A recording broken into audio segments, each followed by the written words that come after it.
कथन।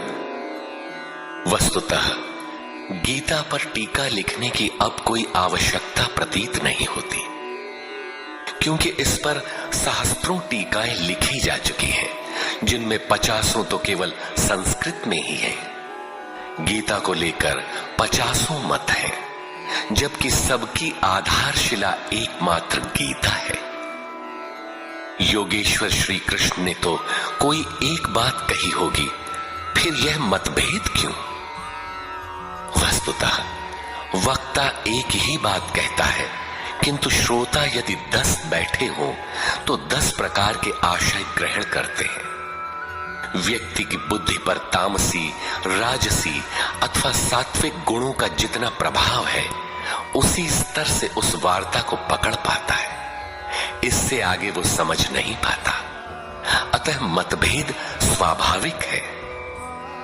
विभिन्न मतवादों से और कभी कभी एक ही सिद्धांत को अलग अलग काल और भाषाओं में व्यक्त करने से साधारण मनुष्य संशय में पड़ जाता है। बहुत सी टीकाओं के बीच वह सत्य धारा भी प्रवाहित है, किंतु शुद्ध अर्थ वाली एक टीका हजारों टीकाओं के बीच रख दी जाए तो उनमें यह पहचानना कठिन हो जाता है कि यथार्थ कौन है। वर्तमान काल में गीता की बहुत सी टीकाएं हो गई हैं। सभी अपनी अपनी सत्यता का उद्घोष करती हैं, किंतु गीता के शुद्ध अर्थ से वे बहुत दूर हैं। निस्संदेह कुछ महापुरुषों ने सत्य का स्पर्श भी किया, किंतु कतिपय कारणों से वे उसे समाज के समक्ष प्रस्तुत न कर सके।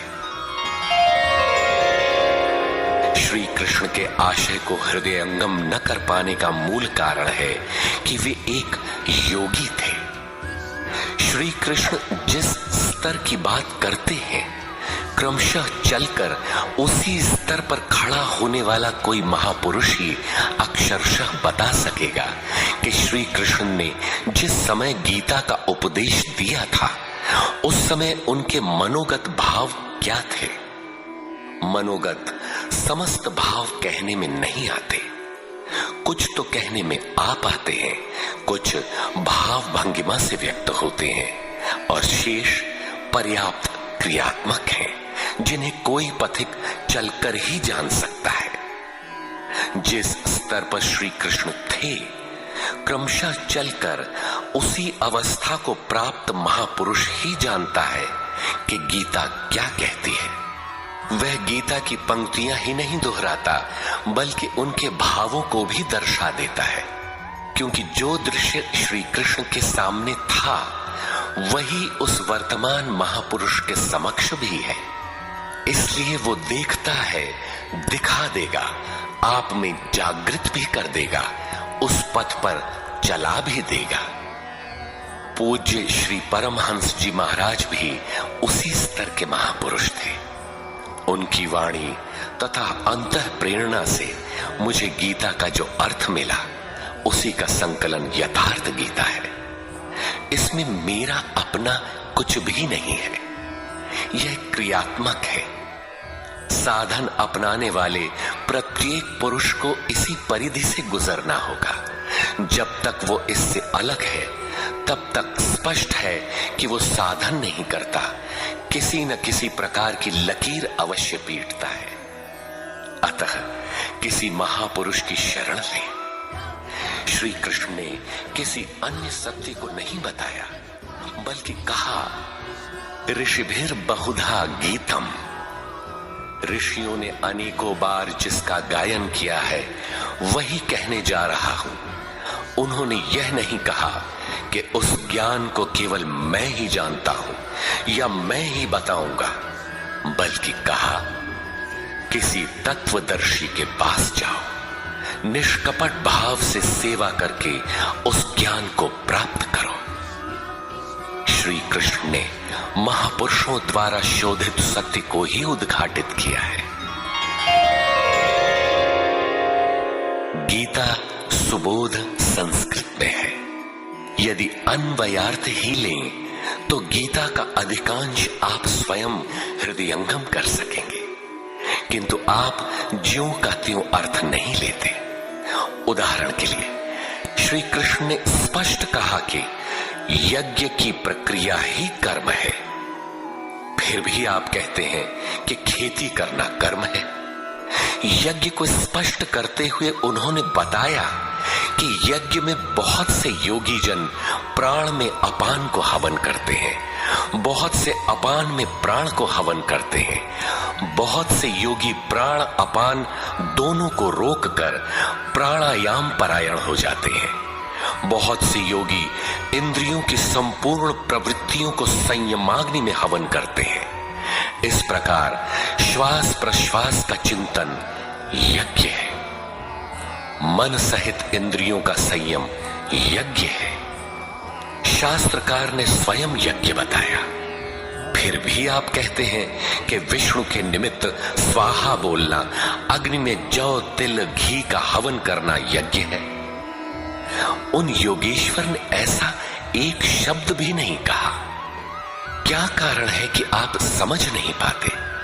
बाल की खाल निकालकर रटने पर भी क्यों वाक्य विन्यास ही आपके हाथ लगता है? आप अपने को यथार्थ जानकारी से शून्य ही क्यों पाते हैं?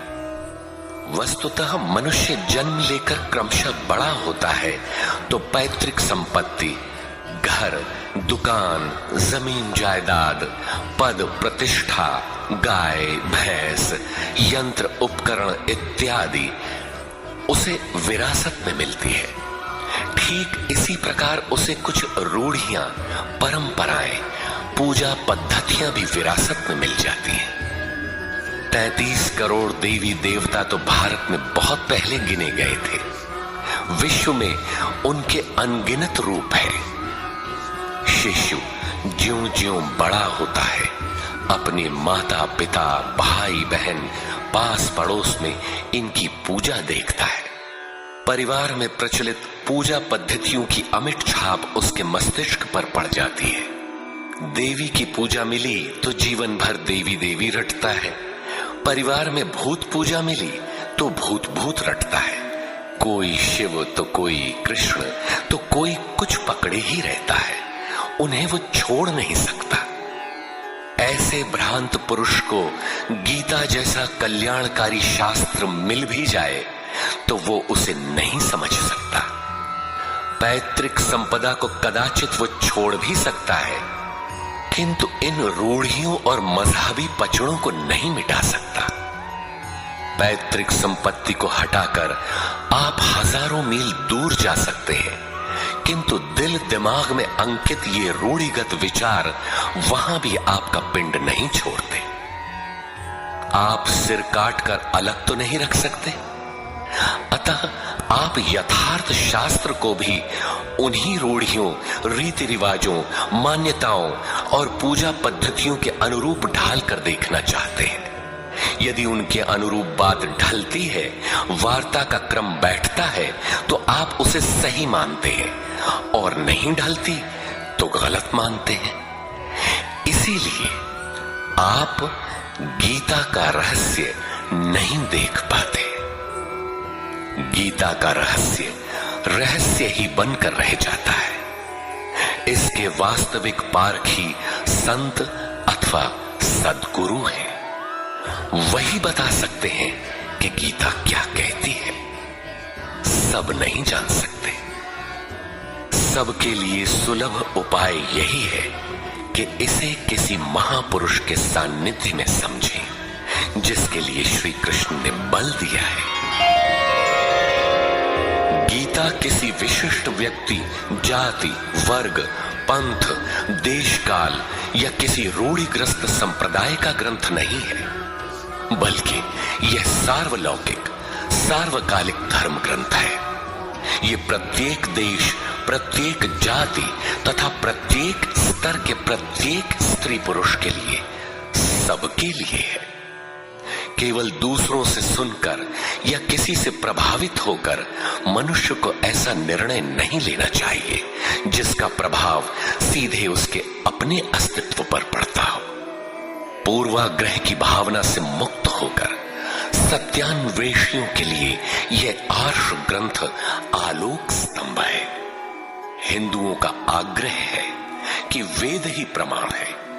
वेद का अर्थ है ज्ञान, परमात्मा की जानकारी। परमात्मा न संस्कृत में है न संहिताओं में, पुस्तक तो उसका संकेत मात्र है। वह वस्तुतः हृदय में जागृत होता है।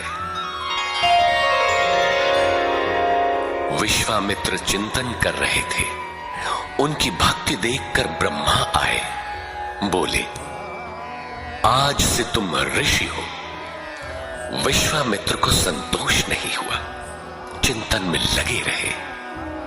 कुछ काल पश्चात देवताओं सहित ब्रह्मा पुनः आए और बोले, आज से तुम राजर्षि हो। किंतु विश्वामित्र का समाधान न हुआ।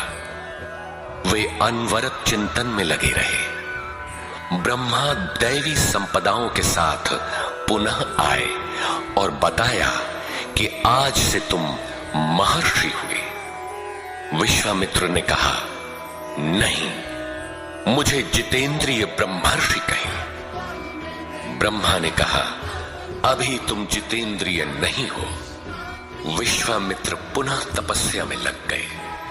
उनके मस्तिष्क से तपस्या की आभा निकलने लगी। तब देवताओं ने ब्रह्मा से निवेदन किया। ब्रह्मा उसी प्रकार विश्वामित्र से बोले, अब तुम ब्रह्मर्षि हो। विश्वामित्र ने कहा, यदि मैं ब्रह्मर्षि हूं तो वेद हमारा वरण करे। वेद विश्वामित्र के हृदय में उतर आया। जो तत्व विदित नहीं था विदित हो गया। यही वेद है, न कि पोथी। जहां विश्वामित्र रहते थे वहां वेद रहता था। यही श्री कृष्ण भी कहते हैं कि संसार अविनाशी पीपल का वृक्ष है। ऊपर परमात्मा जिसका मूल और नीचे प्रकृति पर्यंत शाखाएं हैं। जो इस प्रकृति का अंत करके परमात्मा को विदित कर लेता है वह वेदविद है। अर्जुन, मैं भी वेदविद हूं। अतः प्रकृति के प्रसार और अंत के साथ परमात्मा की अनुभूति का नाम वेद है। यह अनुभूति ईश्वर प्रदत्त है। इसलिए वेद को अपौरुषेय कहा जाता है। महापुरुष अपौरुषेय होते हैं। उनके माध्यम से परमात्मा ही बोलता है। वे परमात्मा के संदेश प्रसारक अर्थात ट्रांसमीटर हो जाते हैं। केवल शब्द ज्ञान के आधार पर उनकी वाणी में निहित यथार्थ को परखा नहीं जा सकता। उन्हें वही जान पाता है जिसने क्रियात्मक पथ से चलकर इस अपौरुषेय स्थिति को पाया हो, जिसका पुरुष अर्थात अहं परमात्मा में विलीन हो चुका हो। वस्तुतः वेद अपौरुषेय है, किंतु बोलने वाले 100-150 महापुरुष ही थे। उन्हीं की वाणी का संकलन वेद कहलाता है। किंतु जब शास्त्र लिखने में आ जाता है तो सामाजिक व्यवस्था के नियम भी उसके साथ लिख दिए जाते हैं। महापुरुष के नाम पर जनता उनका भी पालन करने लगती है, यद्यपि धर्म से उनका दूर का भी संबंध नहीं रहता। आधुनिक युग में मंत्रियों के आगे पीछे घूमकर साधारण नेता भी अधिकारियों से अपना काम करा लेते हैं, जबकि मंत्री ऐसे नेताओं को जानते भी नहीं। इसी प्रकार सामाजिक व्यवस्थाकार महापुरुष की ओट में जीने खाने की व्यवस्था भी ग्रंथों में लिपिबद्ध कर देते हैं। उनका सामाजिक उपयोग तत्सामयिक ही होता है। वेदों के संबंध में भी यही है। वेद के 2 भाग हैं, कर्मकांड और ज्ञान कांड। कर्मकांड समाज शास्त्र है, जैसे वास्तुशास्त्र, आयुर्वेद, धनुर्वेद, गंधर्व वेद इत्यादि। ज्ञान कांड उपनिषद है, उनका भी मूल योगेश्वर श्री कृष्ण की प्रथम वाणी गीता है। सारांशत गीता अपौरुषेय परमात्मा से समुद्भूत उपनिषद सुधा का सार सर्वस्व है। इसी प्रकार प्रत्येक महापुरुष जो परम तत्व को प्राप्त कर लेता है स्वयं में धर्म ग्रंथ है। उसकी वाणी का संकलन विश्व में कहीं भी हो शास्त्र कहलाता है। किंतु कतिपय धर्मावलंबियों का यह कथन है कि जितना कुरान में लिखा है उतना ही सच है। अब कुरान नहीं उतरेगा। ईसा मसीह पर विश्वास किए बिना स्वर्ग नहीं मिल सकता। वह ईश्वर का इकलौता बेटा था। अब ऐसा महापुरुष नहीं हो सकता। उनकी रूढ़िवादिता है। यदि उसी तत्व को साक्षात कर लिया जाए तो वही बात फिर होगी। गीता सार्वभौम है। धर्म के नाम पर प्रचलित विश्व के समस्त धर्म ग्रंथों में गीता का स्थान अद्वितीय है। यह स्वयं में धर्मशास्त्र ही नहीं बल्कि अन्य धर्म ग्रंथों में निहित सत्य का मानदंड भी है। गीता वह कसौटी है जिस पर प्रत्येक धर्म ग्रंथ में अनुस्यूत सत्य अनावृत हो उठता है। परस्पर विरोधी कथनों का समाधान निकल आता है। प्रत्येक धर्म ग्रंथ में संसार में जीने खाने की कला और कर्म कांडों का बाहुल्य है।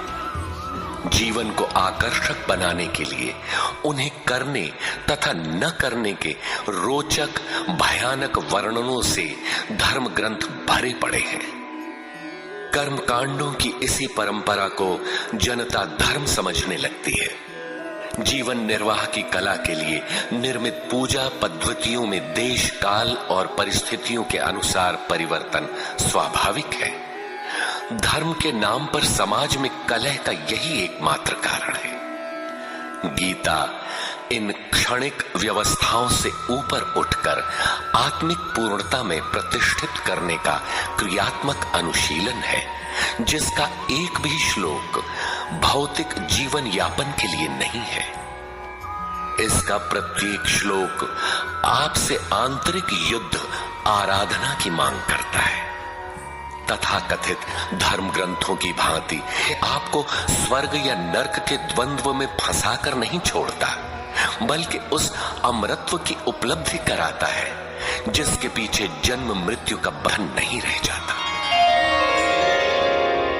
प्रत्येक महापुरुष की अपनी शैली और कुछ अपने विशिष्ट शब्द होते हैं। योगेश्वर श्री कृष्ण ने भी गीता में कर्म, यज्ञ, वर्ण, वर्ण संकर, युद्ध, क्षेत्र, ज्ञान इत्यादि शब्दों पर बार बार बल दिया है। इन शब्दों का अपना आशय है और पुनरावृत्ति में भी इनका अपना सौंदर्य है। हिंदी रूपांतरण में इन शब्दों को उसी आशय में लिया गया है तथा आवश्यक स्थलों की व्याख्या भी की गई है। गीता के आकर्षण निम्नलिखित प्रश्न हैं जिनका आशय आधुनिक समाज खो चुका है। वे इस प्रकार हैं जिन्हें यथार्थ गीता में आप पाएंगे। श्री कृष्ण एक योगेश्वर थे। सत्य, आत्मा ही सत्य है। सनातन, आत्मा सनातन है। परमात्मा सनातन है। सनातन धर्म परमात्मा से मिलाने वाली क्रिया है। युद्ध दैवी एवं आसुरी संपदाओं का संघर्ष युद्ध है। ये अंतःकरण की दो प्रवृत्तियां हैं। इन दोनों का मिटना परिणाम है। युद्ध स्थान यह मानव शरीर और मन सहित इंद्रियों का समूह युद्ध स्थल है। ज्ञान परमात्मा की प्रत्यक्ष जानकारी ज्ञान है। योग संसार के संयोग वियोग से रहित अव्यक्त ब्रह्म के मिलन का नाम योग है। ज्ञान योग आराधना ही कर्म है। अपने पर निर्भर होकर कर्म में प्रवृत्त होना ज्ञान योग है। निष्काम कर्म योग इष्ट पर निर्भर होकर समर्पण के साथ कर्म में प्रवृत्त होना निष्काम कर्म योग है। श्री कृष्ण ने किस सत्य को बताया? श्री कृष्ण ने उसी सत्य को बताया जिसको तत्वदर्शियों ने पहले देख लिया था और आगे भी देखेंगे। यज्ञ साधना की विधि विशेष का नाम यज्ञ है। कर्म यज्ञ को कार्य रूप देना ही कर्म है। वर्ण आराधना की एक ही विधि जिसका नाम कर्म है, जिसको 4 श्रेणियों में बांटा है, वही 4 वर्ण है। ये एक ही साधक का ऊंचा नीचा स्तर है, न कि जाति। वर्ण संकर परमात्म पथ से च्युत होना, साधन में भ्रम उत्पन्न हो जाना वर्ण संकर है। मनुष्य की श्रेणी अंतःकरण के स्वभाव के अनुसार मनुष्य 2 प्रकार का होता है। एक देवताओं जैसा, दूसरा असुरों जैसा। यही मनुष्य की 2 जातियां हैं जो स्वभाव द्वारा निर्धारित हैं और यह स्वभाव घटता बढ़ता रहता है। देवता हृदय देश में परम देव परमात्मा का देवत्व अर्जित कराने वाले गुणों का समूह है। बाह्य देवताओं की पूजा कामनाओं से जिनकी बुद्धि आक्रांत है, ऐसे अविवेकी और मूढ़ बुद्धि की देन है। वे मेरे ही पुजारी हैं, किंतु अविधि पूर्वक है। अवतार व्यक्ति के हृदय में होता है, बाहर नहीं। विराट दर्शन योगी के हृदय में ईश्वर के द्वारा दी गई अनुभूति है। भगवान साधक में दृष्टि बनकर खड़े हों तभी दिखाई पड़ते हैं। पूजनीय देव इष्ट एकमात्र परात्पर ब्रह्म ही पूजनीय देव है। उसे खोजने का स्थान हृदय देश है।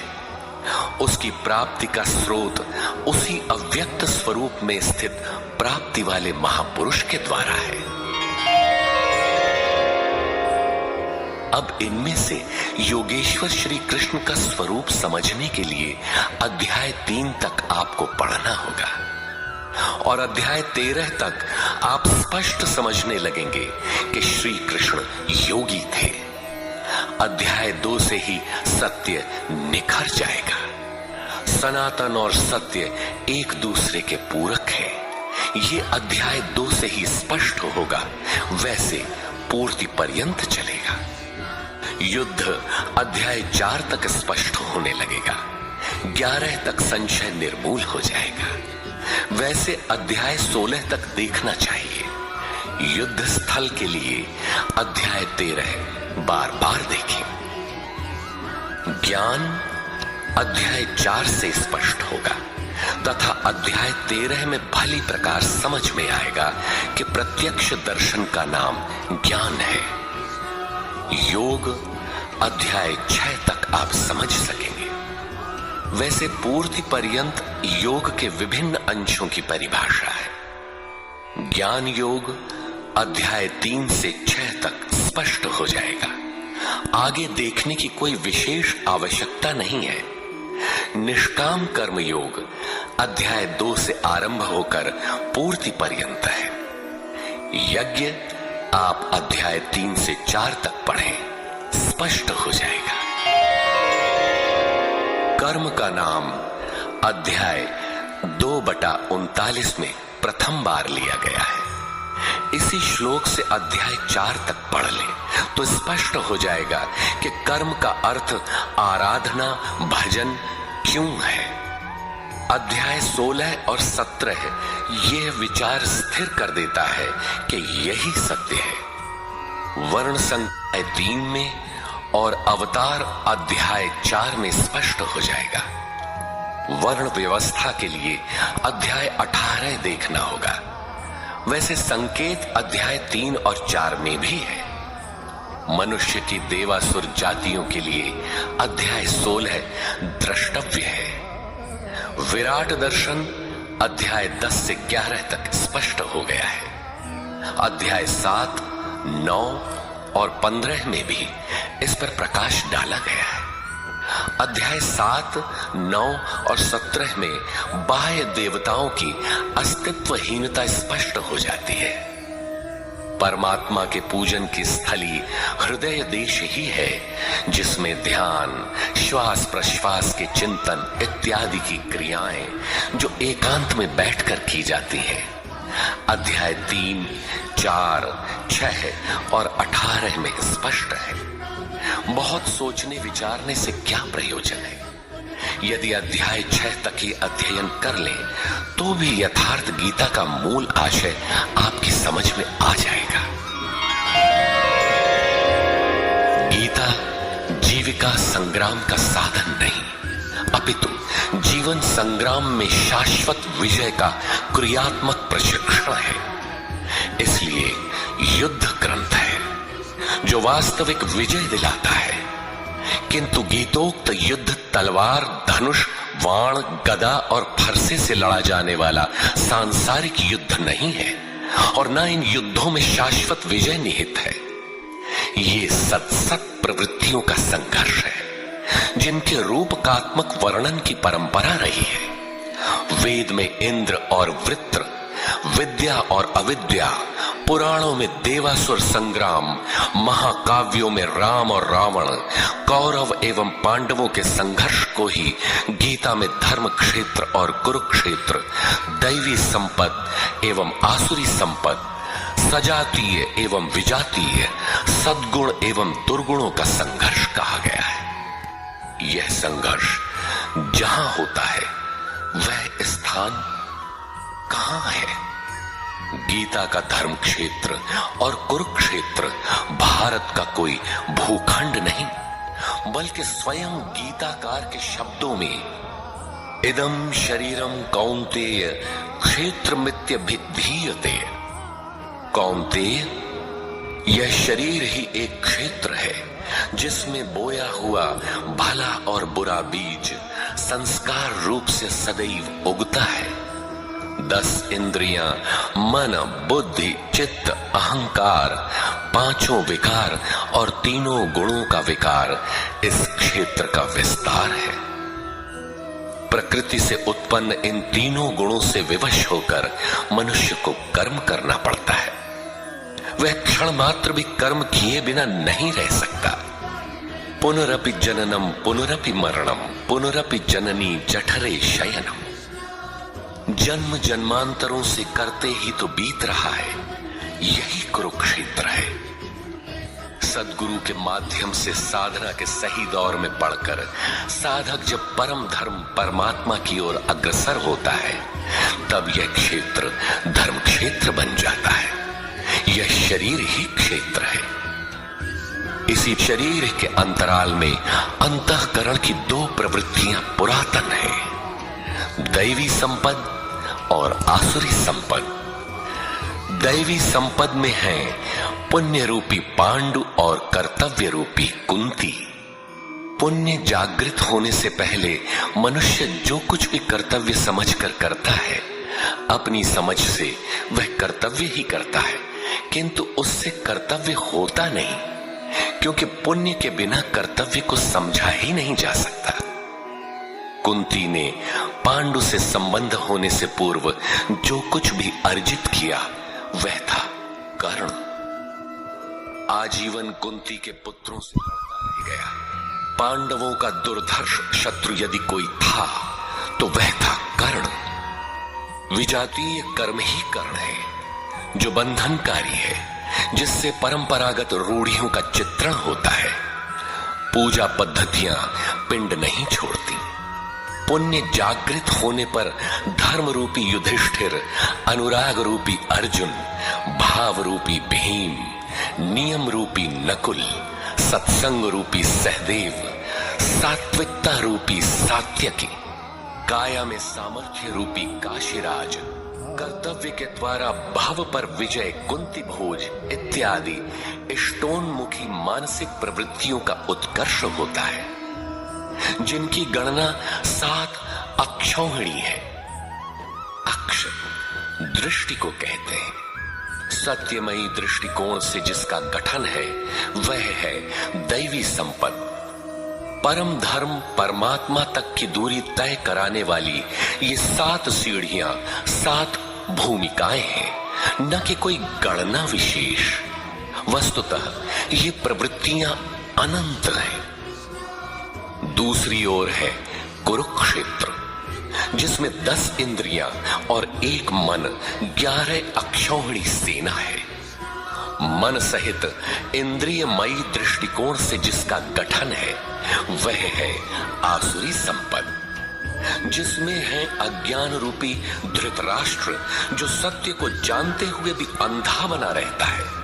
उसकी सहचारिणी है गांधारी। इंद्रिय आधार वाली प्रवृत्ति, इनके साथ है मोह रूपी दुर्योधन, दुर्बुद्धि रूपी दुशासन, विजातीय कर्म रूपी कर्ण, भ्रम रूपी भीष्म, द्वैत के आचरण रूपी द्रोणाचार्य, आसक्ति रूपी अश्वत्थामा, विकल्प रूपी विकर्ण, अधूरी साधना में कृपा के आचरण रूपी कृपाचार्य, और इन सब के बीच जीव रूपी विदुर है, जो रहता है अज्ञान में, किंतु दृष्टि सदैव पांडवों पर है। पुण्य से प्रवाहित प्रवृत्ति पर है, क्योंकि आत्मा परमात्मा का शुद्ध अंश है। इस प्रकार आसुरी संपत्ति भी अनंत है। क्षेत्र एक ही है, यह शरीर, इसमें लड़ने वाली प्रवृत्तियां 2 हैं। एक प्रकृति में विश्वास दिलाती है, नीच अधम योनियों का कारण बनती है, तो दूसरी परम पुरुष परमात्मा में विश्वास और प्रवेश दिलाती है।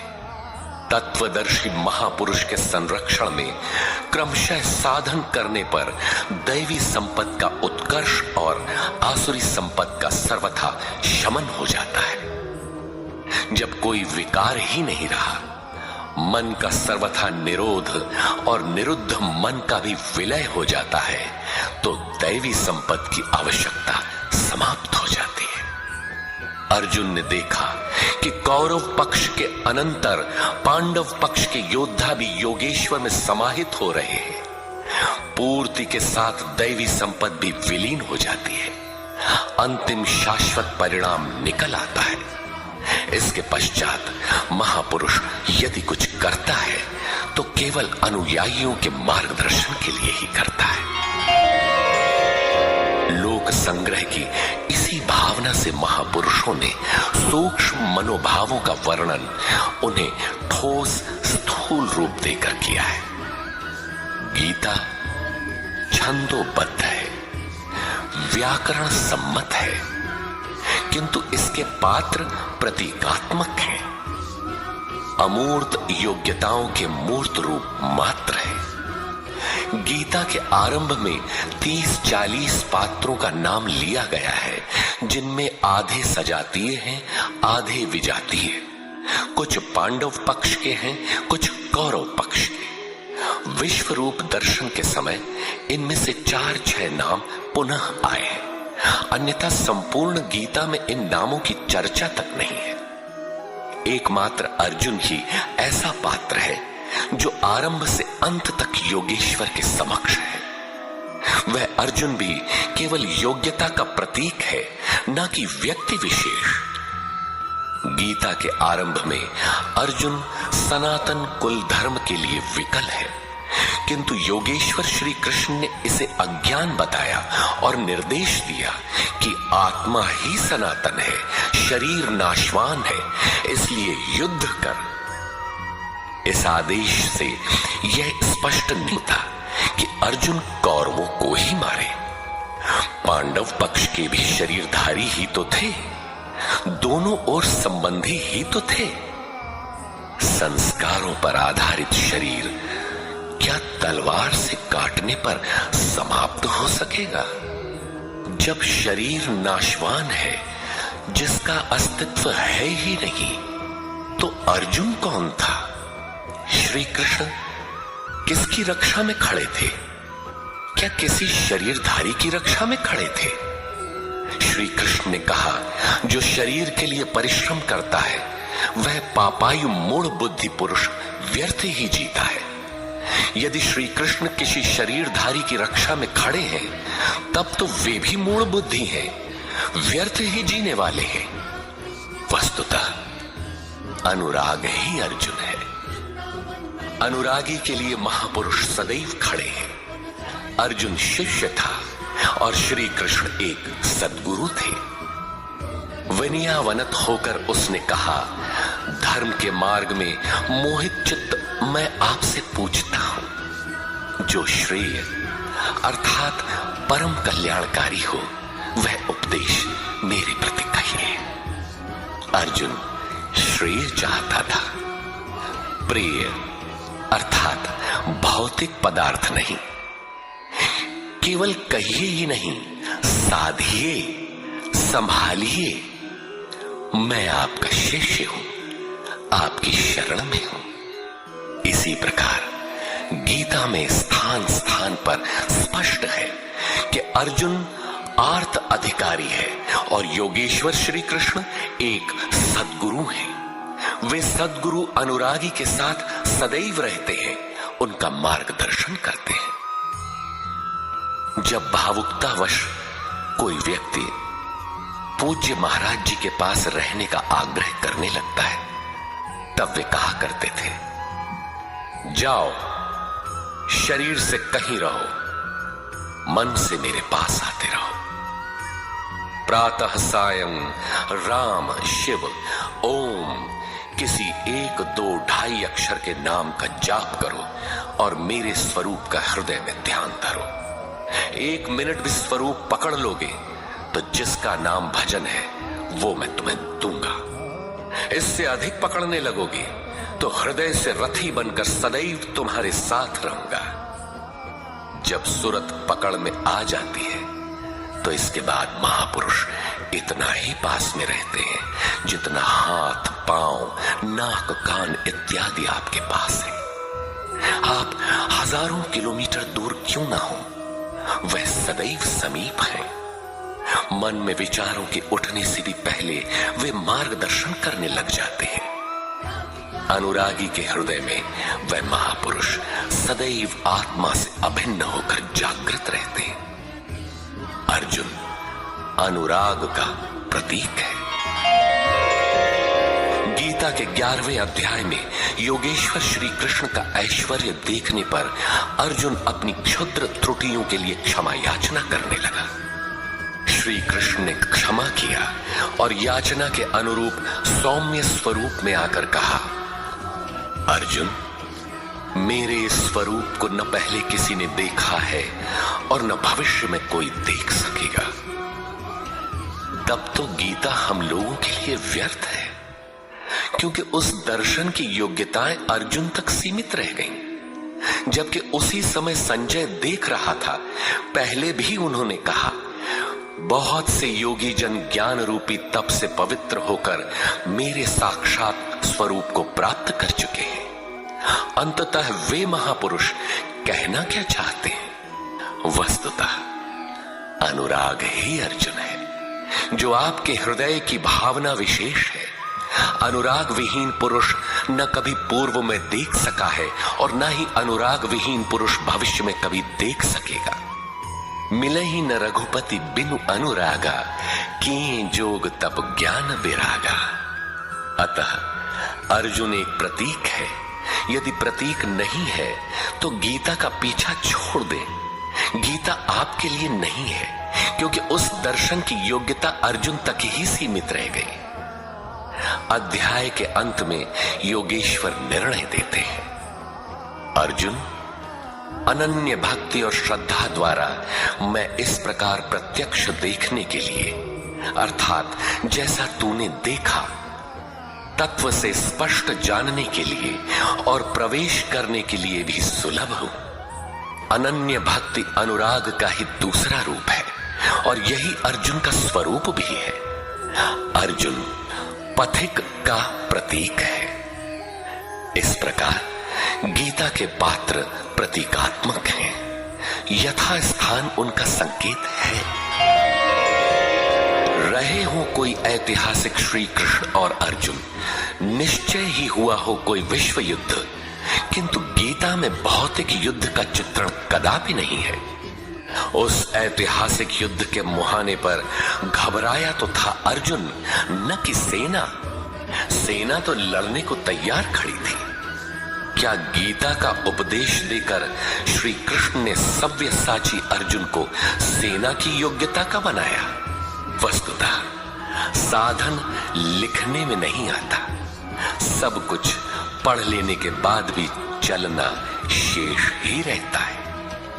यही प्रेरणा यथार्थ गीता है।